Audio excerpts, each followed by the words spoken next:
بسم الله الرحمن الرحيم رب اشرح لي صدري ويسر لي أمري واحلل عقدة من لساني يفقه قولي أما بعد السلام عليكم ورحمة الله وبركاته.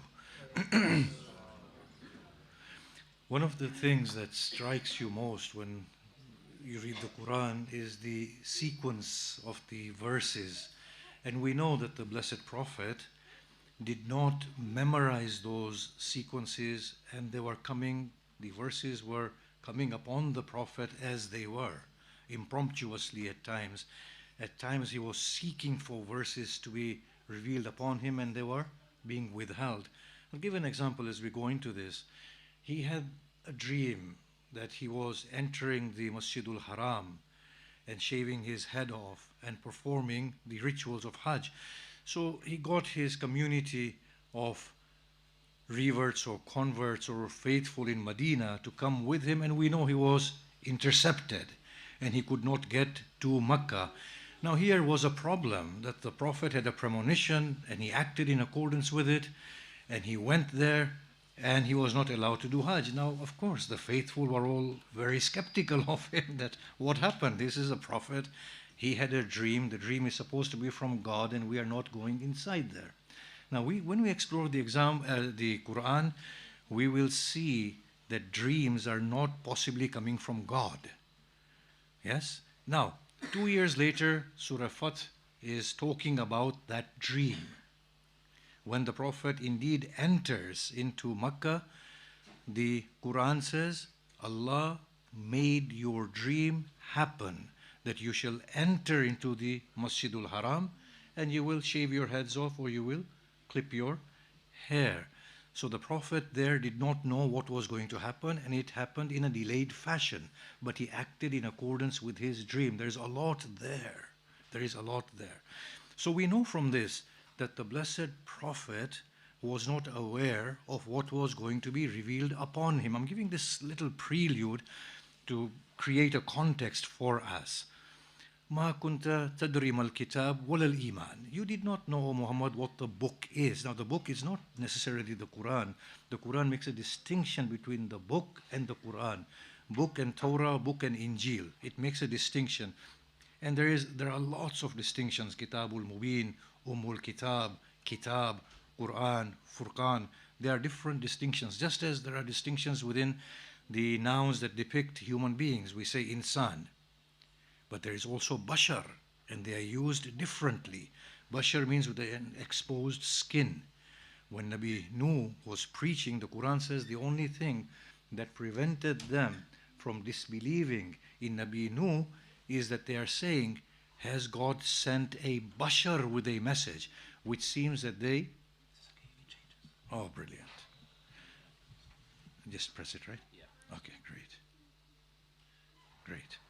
So, there you can see the word bashar has been used. But at other places, the word insan has been used. At other places, the word ayyuhan nas has been used. These are different points of reference. You get Bani Adam. You get Bani Israel. You get ayyuhan nas. So for example, on that note, in Surah Araf, when we read the verse, with أَخَذَ رَبُّكَ مِنْ بَنِي آدَمَ, and when your Lord took from Bani Adam min ظُهُورِهِمْ ذُرِّيَّتُهُمْ, from their loins their progenies, وَأَشْهَدُهُمْ عَلَى أَنفُسِهِمْ, and made them bear witness upon themselves, أَلَسْتُ بِرَبِّكُمْ, am I not your Lord? قَالُوا بَلَى, they said yes.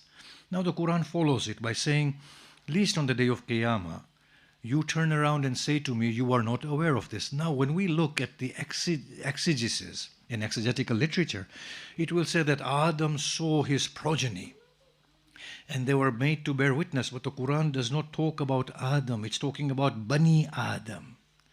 The reference is not Adam, but it's a post-Adamic state. It's another state that the Quran is talking about. It's not talking about Adam at all. It's talking about Bani Adam. Then again, Alam a'ahad ilaykum ya Bani Adam an la ta'budu shaitan.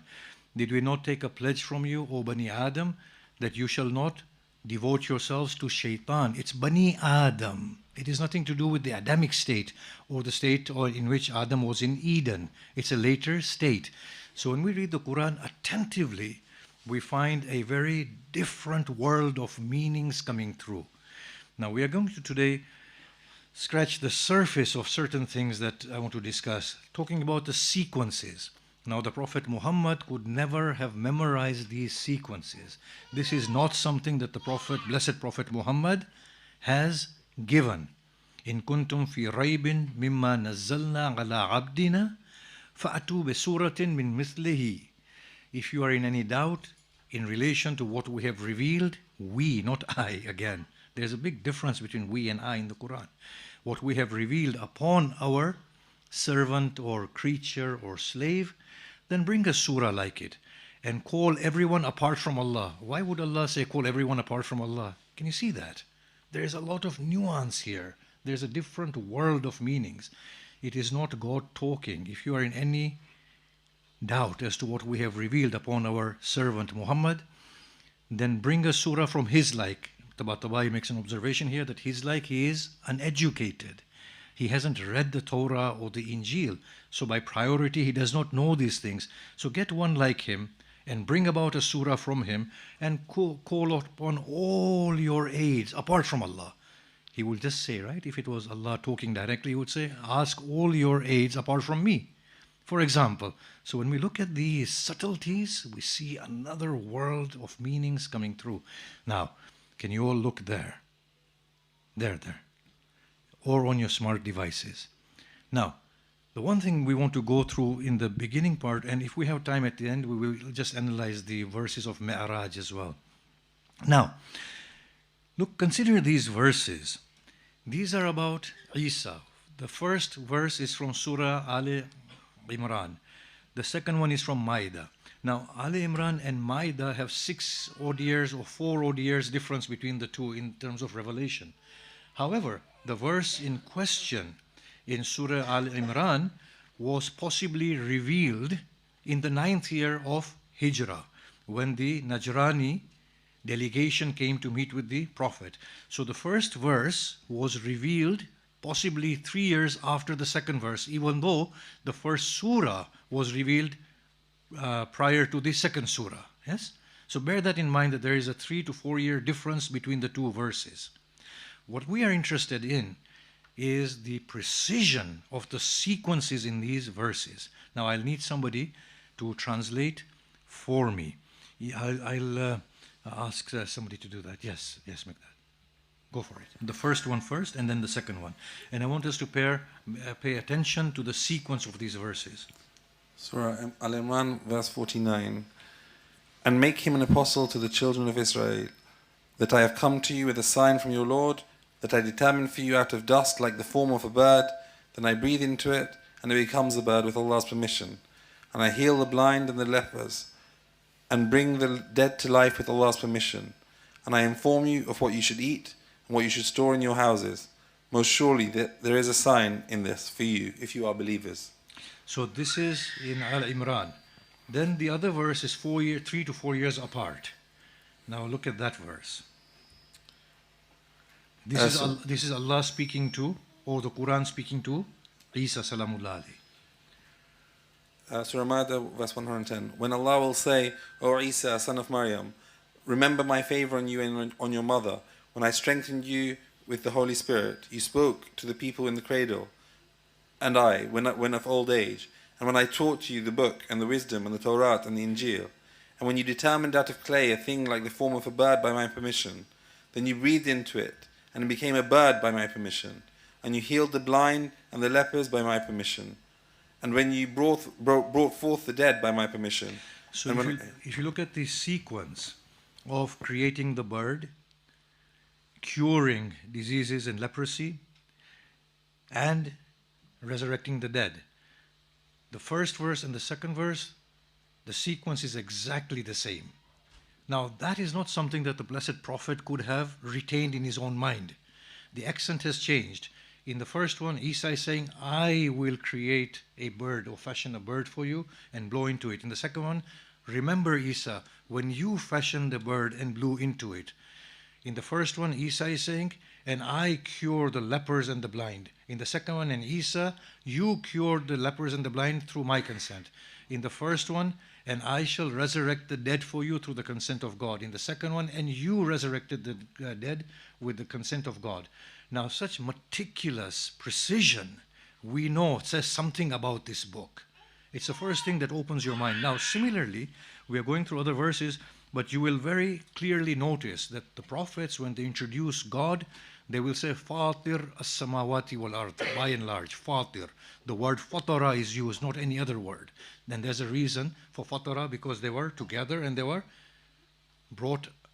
made to become detached and set apart from each other. In any case, let us look at the other set of verses about death and life, and I want to talk a little bit about it. These are verses which I've not arranged in terms of their sequence of revelation. I've just brought the verses out to see the consistency in these verses. The first verse is Surah Baqarah 28. Make that. How do you deny Allah and you are dead and He gave you life? Again, He will cause you to die and again bring you to life. Then you shall be brought back to Him. Then the verse in Surah Mulk.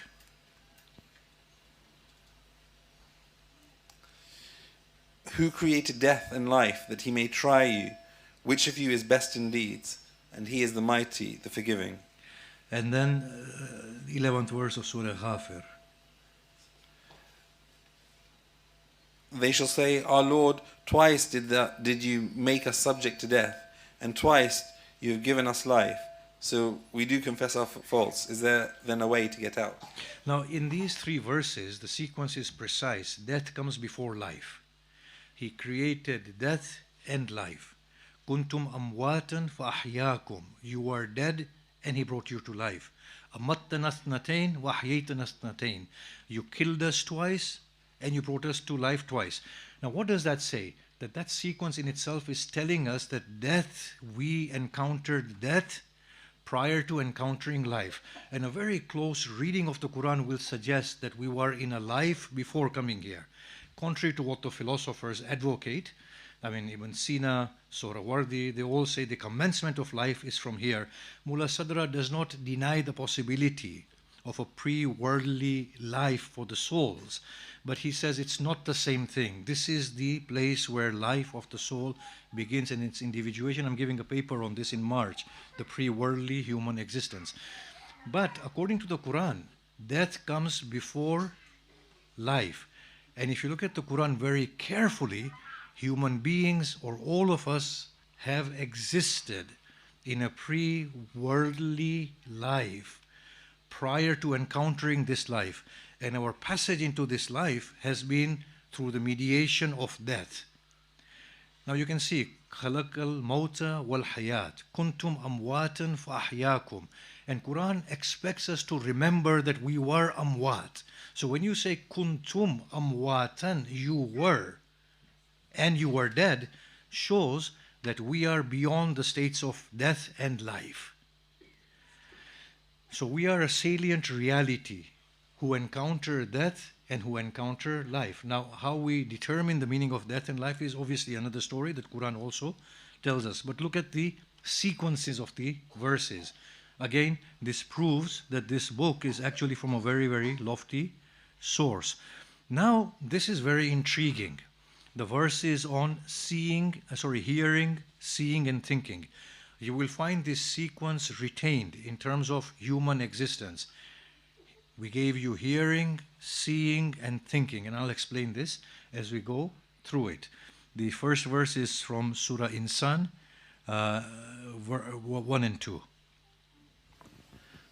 Then there surely came over a man a period of time when he was a thing not worth mentioning. Surely we have created man from a small life gem uniting itself. We mean to try him, so we have made him hearing, seeing. So you see here, at the outset of our creation, at the very beginning, God creates us, gives us the ability to hear, and gives us the ability to see. Now there is something in this sequencing. Now let's go on to the next verse of Surah Sajda, verse number 9. Then He made him complete and breathed into him of His Spirit, and made for you the ears and the eyes and the hearts. Little is it that you give thanks. So it's talking about the Adamic sort of creation, the bodily creation of Adam. Not that Adam did not exist prior to the embodied state. Quran makes it clear that there was existence prior to embodying in this state. But in any case, he says he breathed into him the spirit. Then he gave you hearing, seeing, and afida, the ability to think, or minds, depending on how we interpret that. Surah Mulk, next one, verse number 23. Say, he it is who brought you into being and made for you the ears and the eyes and the hearts. Little is it that you give thanks. Again, he raised you into existence, this existence, and gave you ears, eyes, and minds or hearts. Again, the sequence is retained. Another verse here is Surah Nahl. I have not quoted all of the verses, yes, been selective. Surah Nahl. And Allah has brought you forth from the wombs of your mothers. You did not know anything, and He gave you hearing and sight and hearts that you may give thanks. So here it's talking about the fetal formation. Gave you ears, eyes, and then minds. Now, if we look at this sequence, and we obviously contrast it with our medical knowledge now, and I'm sure there must be physicians here who will correct me if I'm wrong, that a fetus hears first, becomes aware through the sense of hearing. And babies, is that accurate? Yes? Yeah, who said yes? It's yes, yes? Okay. Then, when we say, oh, the baby is looking at me, but they don't see. It's gradually they begin to see. And then, of course, after hearing, after seeing, after touching, we compare things and information. Then we begin to act in accordance with that information, and that is the point of afida, thinking on that information. Maybe not reasoning in the way that we reason in the adult stage, but they, in a rudimentary state, they do reason that this is hotter, this is brighter, this is colder, this is bigger, this is smaller. So hearing comes first, and then seeing, and then thinking. So there is a meaning within the sequence of how hearing and seeing are placed within the Quran. The first contact with the outside world for the individual consciousness is through the means of hearing, then through seeing, then comparing the information and what we call thinking. Now let's go forward, and then we see what happens when God reverses this sequence. Look at verse of Araf 179. And certainly we've created for hell many of the jinn and the men. They have hearts with which they do not understand, and they have eyes with which they do not see, and they have ears with which they do not hear. They are as cattle, nay, they are worse, in worse errors. These are the heedless ones. So now when it comes to human souls who do not recognize the truth, the sequence is reversed. They have hearts with which they do not think, or minds with which they do not reflect accurately, eyes with which they see not, ears with which they hear not. Now this is amazing. As far as the existential state is concerned, the physical being, we hear first, we then see, we then think. But when it comes to people who are unable to evaluate information accurately, not because of any impediment in their sense of reasoning, but because of their inner state of obstinate denial, the sequence is reversed, that they are not thinking with hearts that they have. And therefore, they are not seeing accurately, because whatever they are feeling inside directs them to interpret whatever they are seeing in accordance with it. So when a person sees the Prophet Muhammad, a Bedouin, he says, Wallah ma hadha wajhul kadhab. By Allah, this cannot be the face of a liar. That's a person who is neutral towards the Prophet. But a person who recognizes the Prophet as a liar, he will say, this is the face of a liar, imposter. When a Bedouin or the Medinan delegation that went to Makkah, they heard the Prophet speak, and he was reciting the verses of Surah Al-An'am. Do not kill Be true to your covenants. Do not steal the wealth of an orphan. Do not kill your children. Transact accurately. They said, yes, he's making sense. He is making sense. They heard what he was saying. They said, he is making sense. When the Jewish people of that time, not all the Jews, of course, when the Jewish people of that time, they heard him, they said, he's just copying the Torah, and he's an impostor. So they have ears with which they hear not. In other words, their attitudes now impose upon them how they see and what they see, how they hear and what they hear. It's the same with us. When we like somebody, we will see a smile on their face and it will fill us with joy. When we hate somebody and then they smile, we will say they are scheming against us. So we see but we see not. We hear but we hear not. Now it's amazing that sequence is retained throughout the Quran. When the hearts are sealed, the sequence is hearts first and then hearing and seeing. Next verse is Surah Hajj.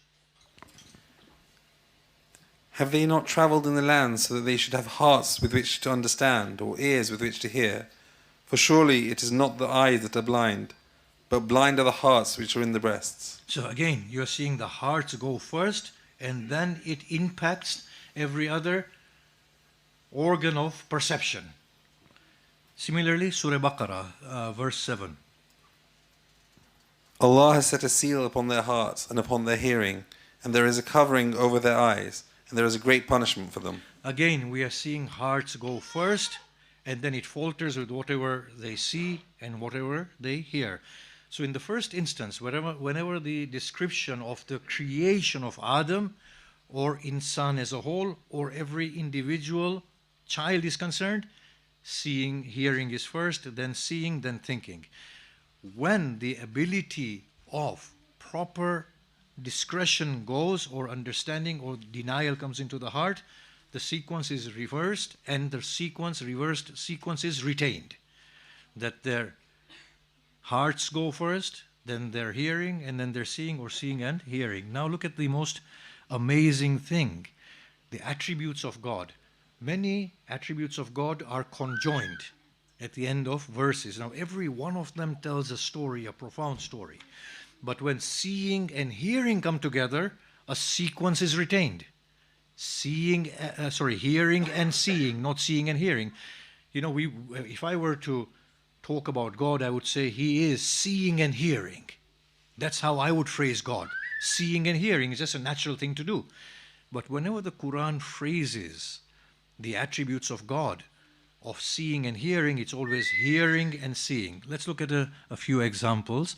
Surah Hajj 61. That is because Allah causes the night to enter into the day and causes the day to enter into the night. And because Allah is hearing, seeing. Can you see that? Hearing, seeing. And we want to work out why He says that. Surah Hajj 75. Allah chooses apostles from among the angels and from among the men.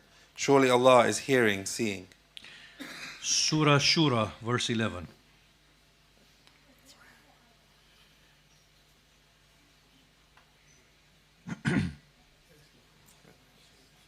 The originator of the heavens and the earth, he made mates for you from among yourselves and mates of the cattle too, multiplying you thereby, nothing like a likeness of Him, and He is the hearing, the seeing.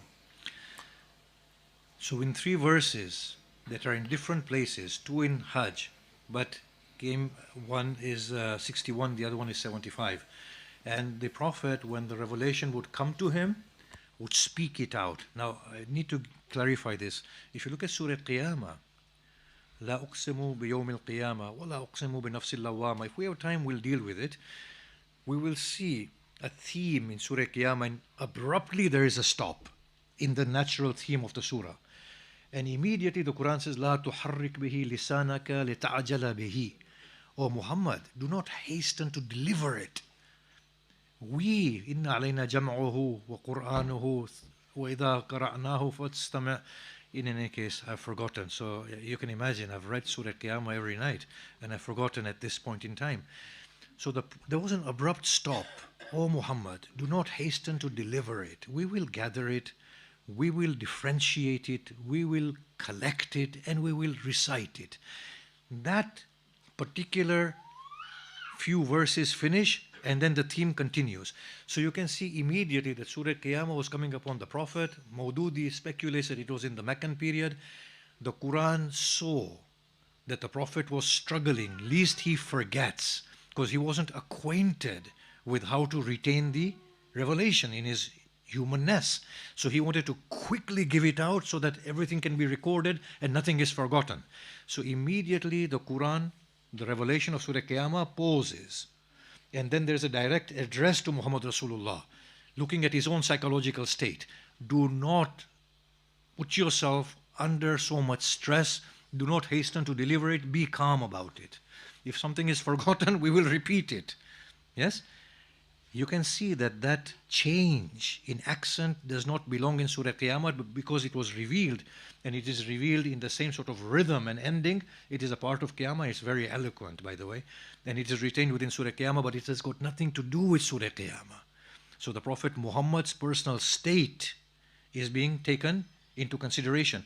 So considering that, the Prophet Muhammad was not retaining the sequences. They were coming upon him and he was giving them out immediately. Now, Surah Luqman, verse 28. Neither your creation nor your raising is anything but a single soul. Surely Allah is hearing, seeing. Then Surah Ma'idah, verse 1. Allah indeed knows the plea of her who pleads with you about her husband and complains to Allah, and Allah knows the contentions of both of you. Surely Allah is hearing, seeing. So why does Allah insist, or why does the Quran insist on this sequence of hearing and seeing as far as God is concerned? It's pointing out existentially the human facet or existential facet that human beings hear first and then they see later. But then it is reflected in the being of God as well, that God hears and then God sees. Can you see there's a phenomenal thing going on here, that our author has fashioned us in his form. The Prophet said, right? يُصَوِّرُ فِي الْأَرْحَامِ كَيْفَ يَشَاءُ وَمَا يَشَاءُ. The Prophet said he has created us in his image.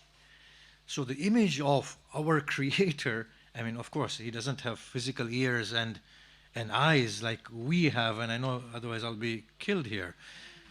But he insists on that sequence nonetheless. Our author is giving us his image. Imam Sadiq had said that an ant assumes that the perfection of its Lord is in its Lord having two antennas.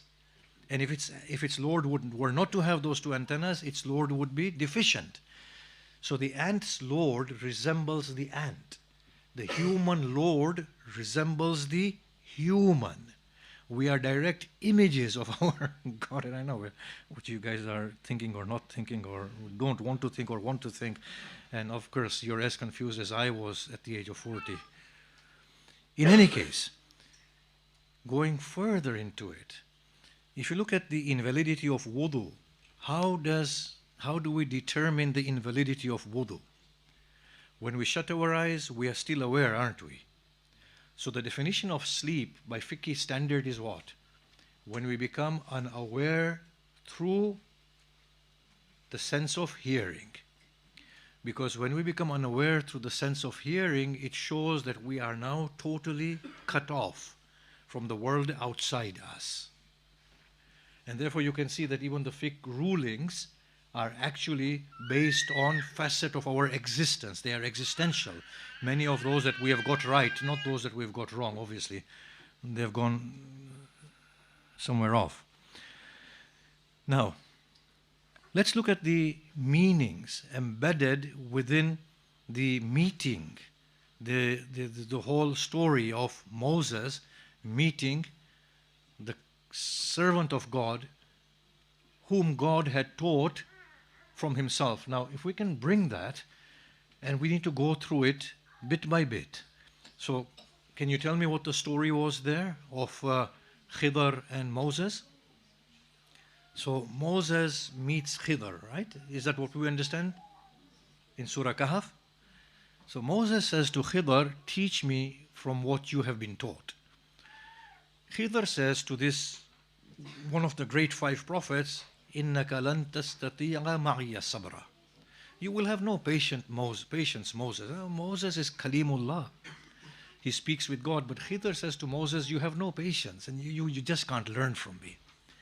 He says, Satajiduni sabiran inshallah, or inshallah, what is it? Sabir.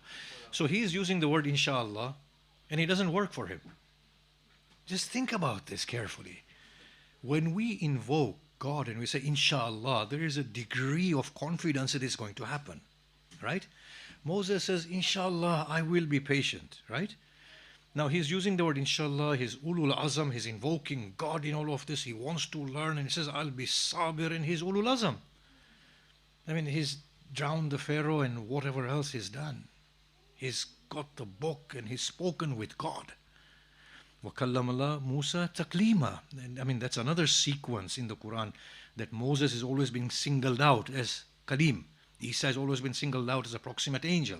Isa is a proximate angel according to the Quran, according to the sequences.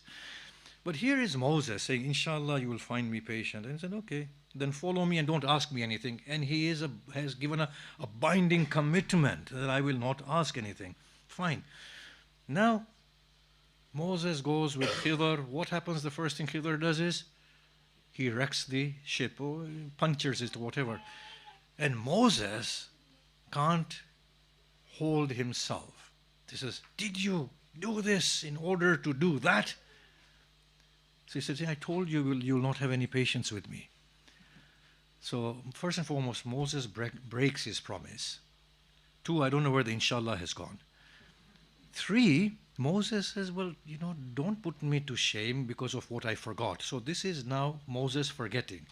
So that says a lot about the theology that the Anbiya never forget. Doesn't it say a lot about our theology? Just that verse. And Moses isn't lying. He's being truthful that, look, I genuinely forgot. That's my disposition. I forget. In any case, he says, so now don't ask me anything after this. Then he said, yes, fine. Okay, I won't say anything. He said, there's something very audacious. He goes and kills a child.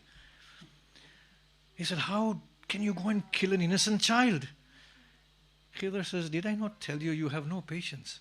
You might be ulul azam in your world, but in my world, you don't have any patience. He's treating Moses like a disciple who, cannot be trained very easily. So Moses then feels a sense of embarrassment and he says, yeah, if I do that again, then you have a right to not teach me and you have a right to tell me that I should not accompany you. They build a wall. After building a wall, Moses is hungry. And he said, we could have gotten some recompense for this. We could have gotten some food because nobody was giving them any food. Now Moses was being clever here. He was thinking that if I tell him why did we not take some money, he's going to tell me you're asking me a question again. And you said you're not going to. So Moses is clever. You look at his humanness that is coming into play. So Moses is somehow cleverly phrasing himself. If we wanted to, we could have gotten something in return. Now Khidr is clever. He said, well, no, you've broken your promise again. That's it. Now, hada firaqun bayni wa baynak. This is where we separate now. It's like the Israelites. What they did was, of course, Moses was grand. Yeah, the guy is phenomenal. You read the Quran. The whole Quran is replete with Moses. There's nothing but Moses everywhere. There's a reason for it. But in any case, the Israelites were told, don't fish on Saturday. And so they started and saying, okay, we want to be true to God. We will not fish on Saturday. Then they saw that on Sunday, the fish weren't coming. Only on Friday they were coming. No, only on Saturday. Not Friday, that's Muslims, right? On Sabbath, on Saturday. On Saturday. So they said, don't fish on Saturday. So then they said, right, we'll fish on Sunday and the rest of the day, 6 days, but the fish wouldn't show up. So then they said, you know what, this is not on. So they said, but what if we cast our nets inside the river on Friday? On Saturday, we will not retrieve them, but we will retrieve them first thing Sunday. So they said, fine, we've outwitted God. God changed them into monkeys. Why? Because the whole thing there was that you knew the right and wrong beyond the word of the law In your own selves, you knew what was right, what was wrong. By twisting the word of the law and finding loopholes, you can't get away with God. Can you see that? So here is Moses being clever, you know. I mean, you got to give it to him. He was trying. He is hungry. He said, look, you could have gotten something and we are starved here. Khidr, looking at it from the perspective of what the truth inside Moses' soul is, he said, see, there you go, you've done it again. Now, this is an Ulul Azam who has said, inshallah, given his word, he just can't bear with patience. Now, what happens is a phenomenal truths are being given out. And I want us to analyze this, to see how depth the meaning of the Quran is that goes unnoticed.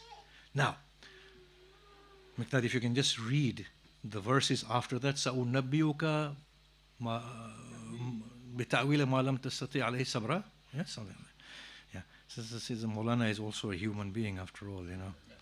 With a lack of real substance inside, you know, you start forgetting. مَا لَمْ تَسْتَطِعْ عَلَيْهِ صَبْرًا.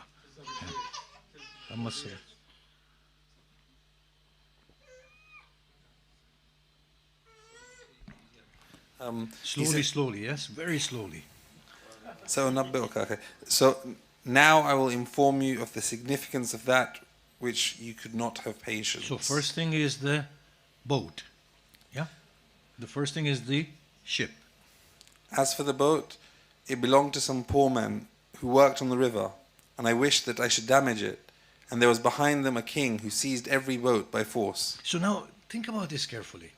Think about this carefully. I want to take some time over this. Many a times, unfortunate things happen to us, don't they? Afterwards, we see that due to that event, a lot of harm has been averted from us which we couldn't see at that time. But it transpires afterwards. Let's say somebody dies. It's a sad event when someone dies without being of that age. But then at times we see, in hindsight, we say, actually, you know what? It was the right time for that person to be taken. Sometimes somebody comes and knocks our car, right? Sometimes we get a theft. And then afterwards, in hindsight, we say, actually, had it not been for that event, I would not have received this opportunity today. So in fact, it was a blessing. This happens reoccurringly in our lives. All the time we see this. And we always conclude that. The thing is, Khidr is operating in another world. Now, what is that world in which Khidr is operating? It seems to be an interdimensional world. It doesn't have the laws, the rights and wrongs of this world. It has rights and wrongs of its own upon which it is operating.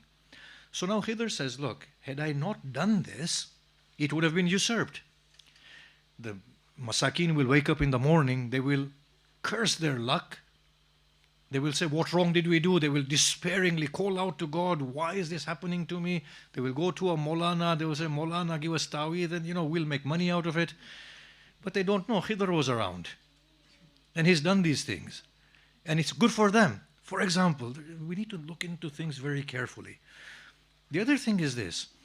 How did he see it? In today's world, let's say, if there were cameras placed, would we see a Khidr going and breaking a ship, a boat? Or would we see a boat colliding with something?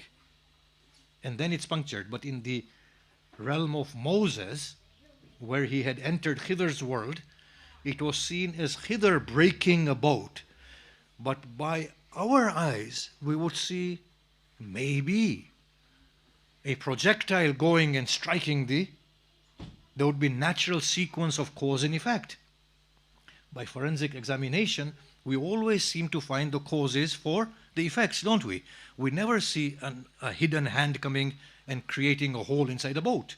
We will always see a rock being thrown there. So the perception of two worlds are very different. In our world, it would transpire as a natural act following the sequence of causality. In Moses' world that he is enjoying now, Khidr is physically breaking it. Okay, next one. as far as the child was concerned. And as for the child, his parents were believers, and we feared lest he should make disobedience and ingratitude to come upon them. So we desired that their Lord might give them in his place one better than him, in purity and nearer to having compassion. So now they say, he says the parents are good, the child, we are fearful. Who is we? In the first one, he says, I. He takes responsibility for breaking the boat. I intended that this boat be damaged so that it may not be usurped. In this instance, it is not I anymore, it is we. We feared that the child will grow up and be a source of embarrassment, distress, shame, difficulty for their parents. And we wanted their Lord, the Lord of the parent, to give them better in place of that child. Now I'll ask you something. He is saying we feared. If I fear that this child is going to be a bad child, what am I supposed to do? To pray for that child, to pray to Allah to change his destiny, right? With firm conviction that God changes destiny. Why couldn't Khidr and his whoever we were resort to prayers? Allah says, Yamhullah ma yasha wa yuthbit wa indahu umul kitab. Allah wipes clean what he wants, he makes firm what he wants, and he has the mother of all books. So Khidr by priority knows that the destiny is not final. So Khidr, you are a very holy person, and those who are with you in this instance, pray to God for God to make this child a better child. How can you take upon yourselves the discretion of killing a child? And you know that their Lord will give them something better, because you know it's already been destined that these couple are going to have a child who will be with them in their old age. So if we take this one out of the picture, another one will be given. Now from Khidr's perspective, well, I'm killing the child, but I don't have certainty. Khashina, we were fearful. There's no surety in Khidr's mind here. We were fearful. Khidr and who? We don't know. It's another realm intertwined in this realm that is influencing this realm. We were fearful that the child might turn out in X, Y, and Z fashion. So we put them to death. But Khidr, our Quran says, Man qatala nafsa فكأنما قتل الناس جميعا بغير نفس أو فساد في الأرض or whatever فكأنما قتل الناس جميعا. For us is the biggest sin. How can you take it upon yourself to kill a child? Well, by killing him at this age, he's gone to paradise, and the parents will be happy as well. Had he lived, he might have gone to hell. But we'll say, how can you play God? How can you play God? Because God could have changed the destiny of this child. But it's not unjust in the mind of Khidr. In which world is he operating? Can you see that? And who are the we here? Because Khidr is not taking the discretion in his own hands. He's saying we. Can you see that? And then their Lord, whose Lord? The parents' Lord will give them someone better. Why not our Lord? Why their Lord? Can you see the nuance here? There's a whole story emerging from it. Now, when the child was killed, if this was done in the 21st century, we would catch the killer, right? Because we would see and trace the signs and so on and so forth, and we'll find out the fingerprints. But in the world of Moses that he was now in, it could have been Khidr killing the child, and in our world it could have been a child slipping over something, striking the head on something else and dying. The perspectives would be different. The way we would see it, the way Moses was seeing it. Let's go to the third one. And as for the wall, it belonged to 2 orphan boys in the city, and there was beneath it a treasure belonging to them. And their father was a righteous man, so your Lord desired that they should attain their maturity and take out their treasure, a mercy from your Lord. And I did not do it of my own accord. So that's it. So then beneath the wall was a treasure that belonged to them through their father. Now the wall was recreated or resurrected and put together, re-erected. Why? Because the parents were good, so the favor was being done to the children on behalf of the parent. And God looked after the children on behalf of the parent. Now, when the children would come of age, they wouldn't know that the treasure is beneath the wall. They will accidentally discover it because the wall would break or somebody will dig beneath it and they will find the treasure and it will all be a big coincidence. But they don't know. It's actually being planned years ahead in advance. And that's the karmic effect. If the parent is good, the goodness will come to the children. If parents are bad, then evil will come to the children. Where is the justice in all of this? Can you see that? Something else is happening. We are in a very different world to the one that we imagine, and the Quran is categorically clear that things are not the way you are naively seeing. There is another world, and there are many, many things happening. But look at what Khidr says. Your Lord intended it, O Moses. In the case of the child, their Lord. In the case of the wall, your Lord. So this is now Moses influencing the situation. In the second case, their parents, they were influencing the situation. In the case of the boat, Khidr takes the discretion into his own hands. Now the Quran describes him as our servant, to whom we had taught from ourselves what the mystics call ilmul ladunni, a very esoteric knowledge. But we are seeing that when we read Quran accurately, we understand that no, something else is happening. Normally when we read these verses, we will say, what? Well, Allah intended this and Allah, but Moses is being told, your Lord, their Lord. I, we, you. He's making these fine distinctions that there are different things at play here that are generating different responses and different actions and interactions. Now, I think I've done my time. If we have any questions, and then I'll say a little bit about Mi'raj. Salawat. Thank you. Number 4 as well. We got some time for questions, if there are any questions from either side.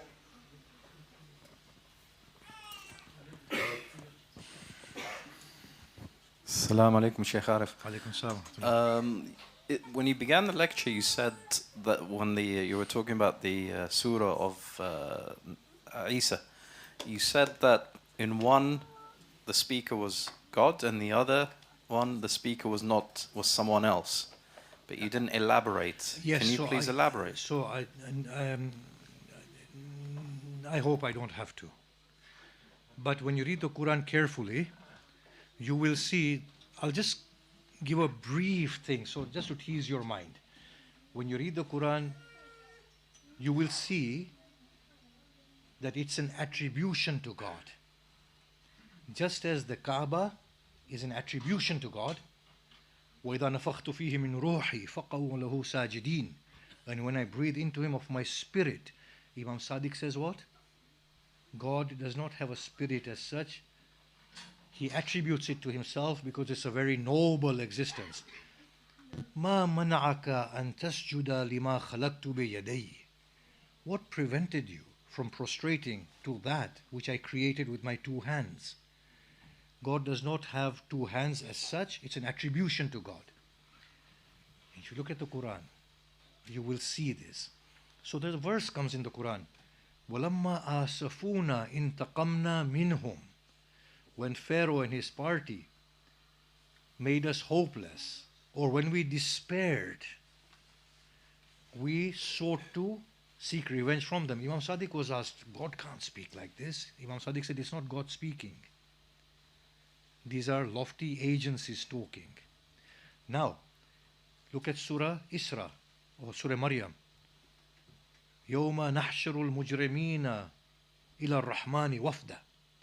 The day in which we raise the guilty ones towards Rahman. So who is the we here? If Rahman is God, then who is we? نَحْشُرُ الْمُجْرِمِينَ إِلَى الرَّحْمَنِ وَفْدًا. So you look at the Quran carefully. I mean, some verses are obvious. وَإِنَّا نَحْنُ السَّافُونَ وَنَحْنُ الْمُصَبِّحُونَ. We are the ones who stand in rows. We are the ones who praise. We know the angel is speaking here. It's not God. Yes? So read it. Read the Quran very, very careful. Or in the case of Qarun, فخسفنا به وبداره الأرض وما كان له من فئة ينصرونه من دون الله. And we caused him and his house to be swallowed up by the earth. There was no group who could help him min dunillah, save Allah. Allah has made the other one. He has made the exception. Allah could have intervened. وَلَا أُقْسِمُ بِرَبِّ الْمَشَارِقِ وَالْمَغَارِبِ إِنَّا لَقَادِرُونَ Surah Ma'arij, is it? I take the oath through the Rabb of Masharik and Magharib. Indeed, we are most capable. I, Rabb, we. In the same verse, small verse. So read it very, very attentively. I'm going to be talking about this a little bit in June.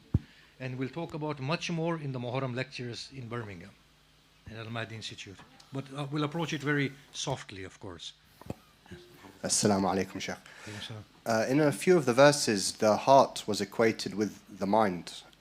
Is the Quran trying to tell us about how we should actually think about things? Because in sort of modern times, you're actually encouraged maybe to prioritize logic and rationality rather than the heart. So what's the Quran trying to teach us here? So now you'll have to give me some time, and then we need to hopefully resume this discussion. The Quran talks about fu'ad. Now fu'ad is equated with mind and thinking. The fu'ad is also equated in the Quran with emotion.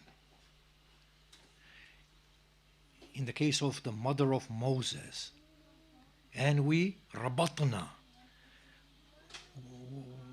fu'ad Musa farigha. What was it? The fu'ad of Musa became farigha, empty and lonely. So here it's talking about emotional state. So fu'ad in the Quran is used for a variety of things. Qalb is used for a variety of things as well, and sadr is used for a variety of things. Now there's an overlap at times. But here in these verses, fu'ad means a wise, insightful appraisal of the situation or information. Yeah?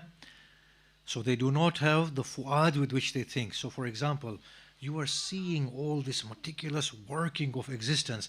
How can you just say it's coincidental? There is life in there. It's telling a story. It is not what what it appears to be. There is richness in there, there is depth in there, there is life in there, it's something else altogether. So fu'ad here is in terms of insightful appraisal of the information that you're receiving. In this instance. Yes, but that doesn't mean that it's consistently in this meaning in the Quran. Assalamu alaikum. We saw those negative actions happen by Khadr alayhi salam, and astonished Musa for that. Even he was a prophet. So do you think this kind of actions happening since Adam until Yawm al-Qiyamah? Because we can see a lot of crimes happening in this life. We don't know, we don't have any explanation. So do you think those happening? So in the Muharram lectures, I will talk about the intertwined worlds from the Quran. There are intertwined worlds. Now I'll just give you a sampler. So the Quran says to the Prophet, don't you remember we sent 3,000 malaika at Badr?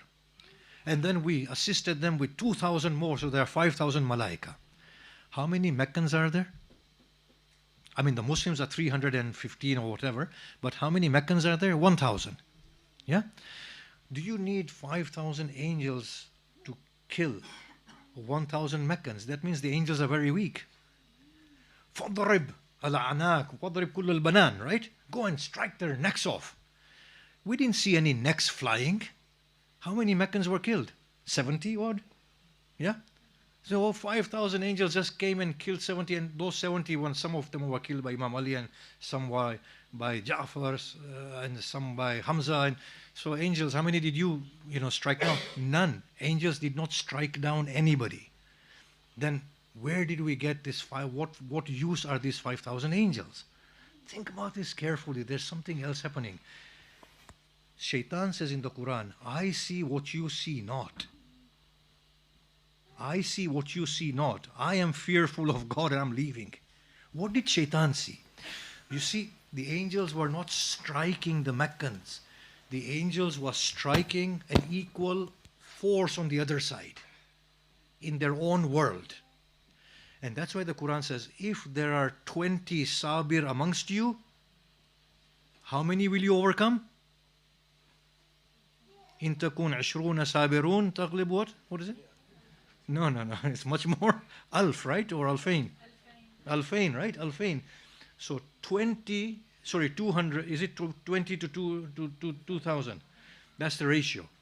So what happens is when the believers were of that strength of faith, they were procuring the other dimension. They were procuring assistance from the other dimension that was huge. And the dimension of the evil people were also procuring their own agents. And the fight was simultaneously happening between, you're going to think I'm mad after this lecture, aren't you? Yeah? The fight was happening between physical bodies and non-physical entities. And don't worry, I'm going to give a whole hour's talk in Muharram about this, the intertwined realms. Yeah? So, and Allah says He sends hafadha upon us. The hafadha means those who save us. So we often find this example that the children are about to fall on something sharp and somehow they miss it.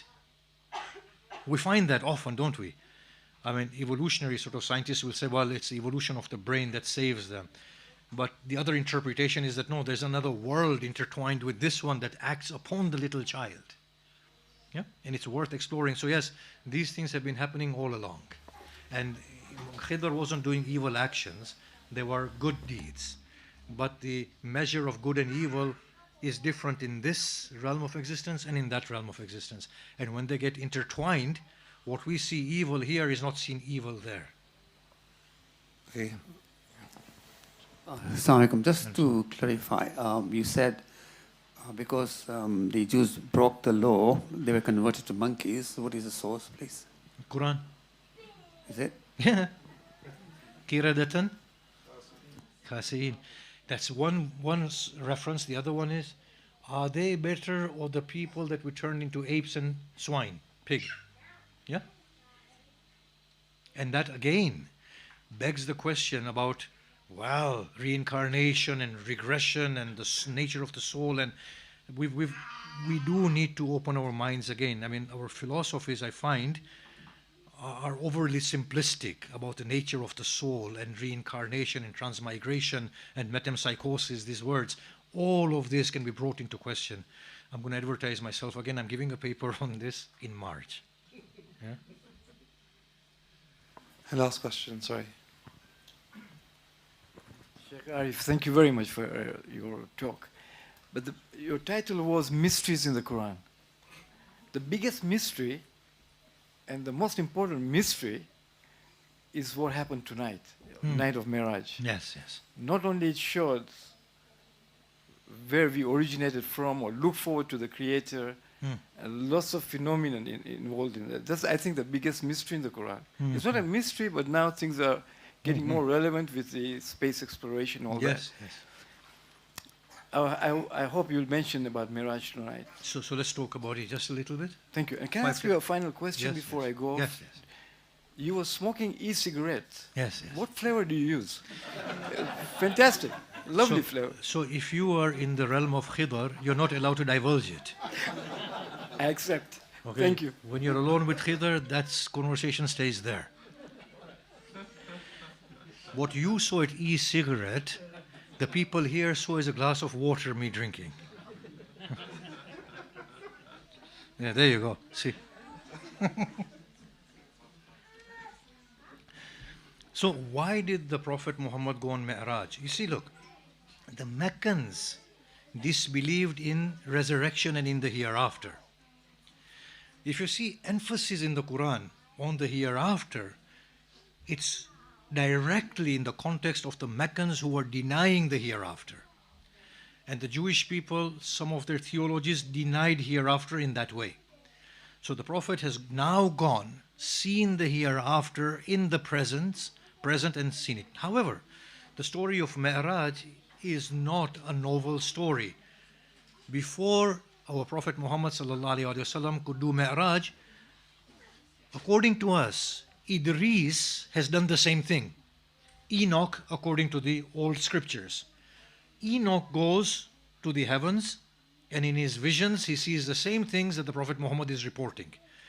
There is a possibility that the Muslims may have taken those stories from Enoch and transferred it into Islamic literature. And I'm finding that even in the story of Imam Hussein and Karbala and the numerical 72 and 12 and everything are there within the older scriptures.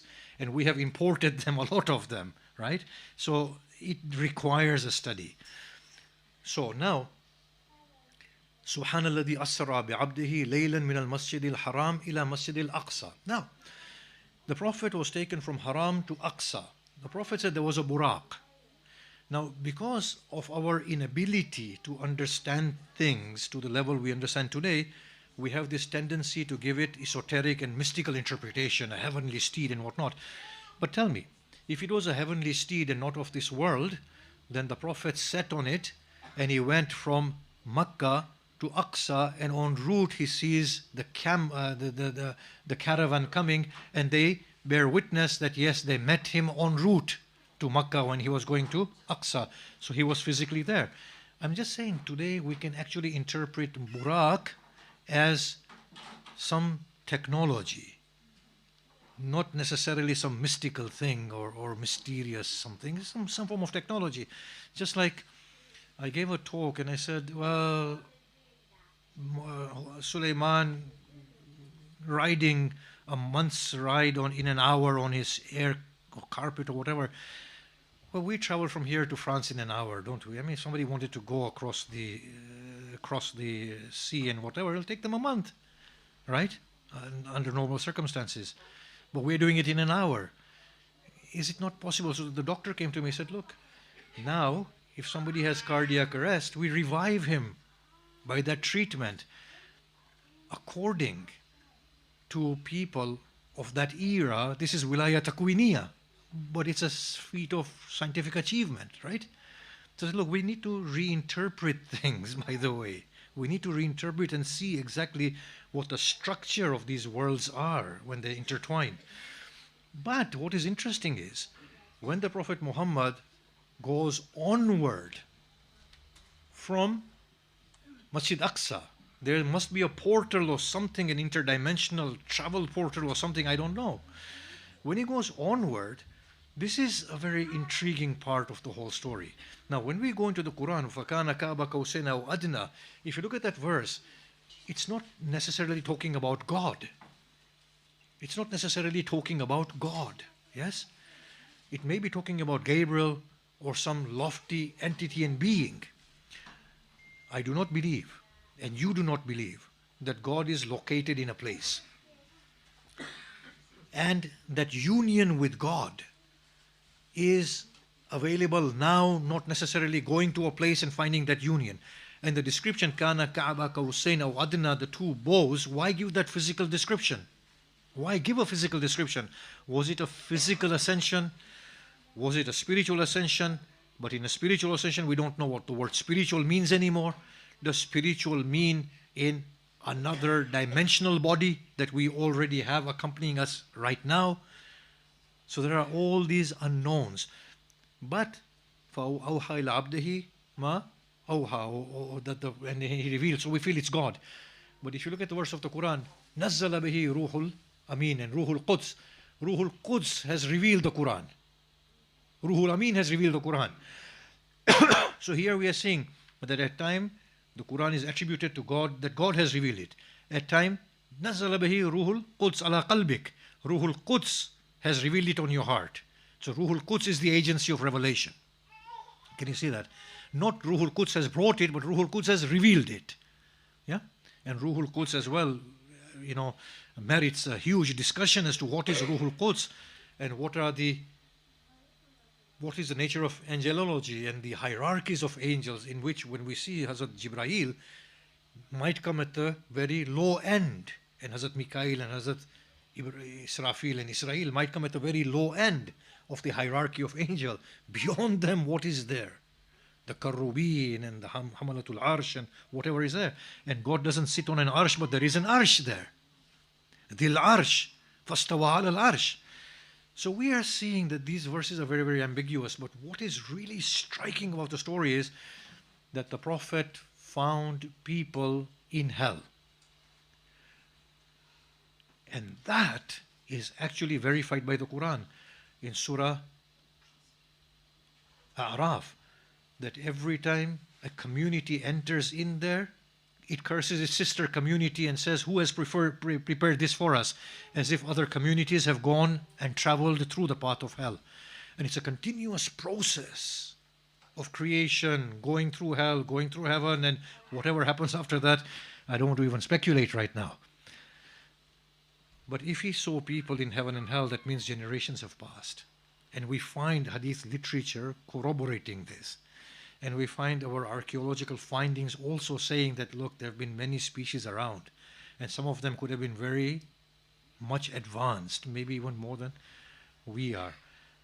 So Mi'raj is not only the spiritual union of the Blessed Prophet with his truth and the ultimate truth of God, ultimate truth to the level possible for humanity, not ultimate truth in itself.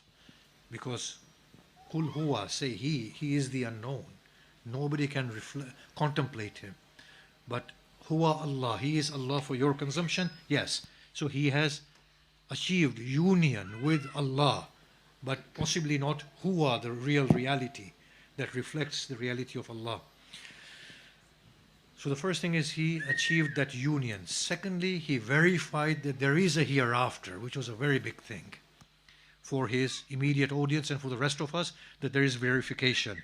There is hereafter, and he proves it by saying there's a caravan coming from that direction. Now, if you're going to believe that part of it, then you'll have to believe the rest of it as well, because you can't believe half and reject half. So this half is verifiable, the rest of it verified as well. So he went there, he's seen the hereafter, there is a real hereafter. So now believe it and act in accordance with it. So it's a very profound story, but it is not the first time in human history. By human I mean Bashar, those who come from the progeny of Adam, us guys. It's not the very first time that it has happened in our history. It has happened before with Idris, and the Quran verifies that, and the old scriptures verify it.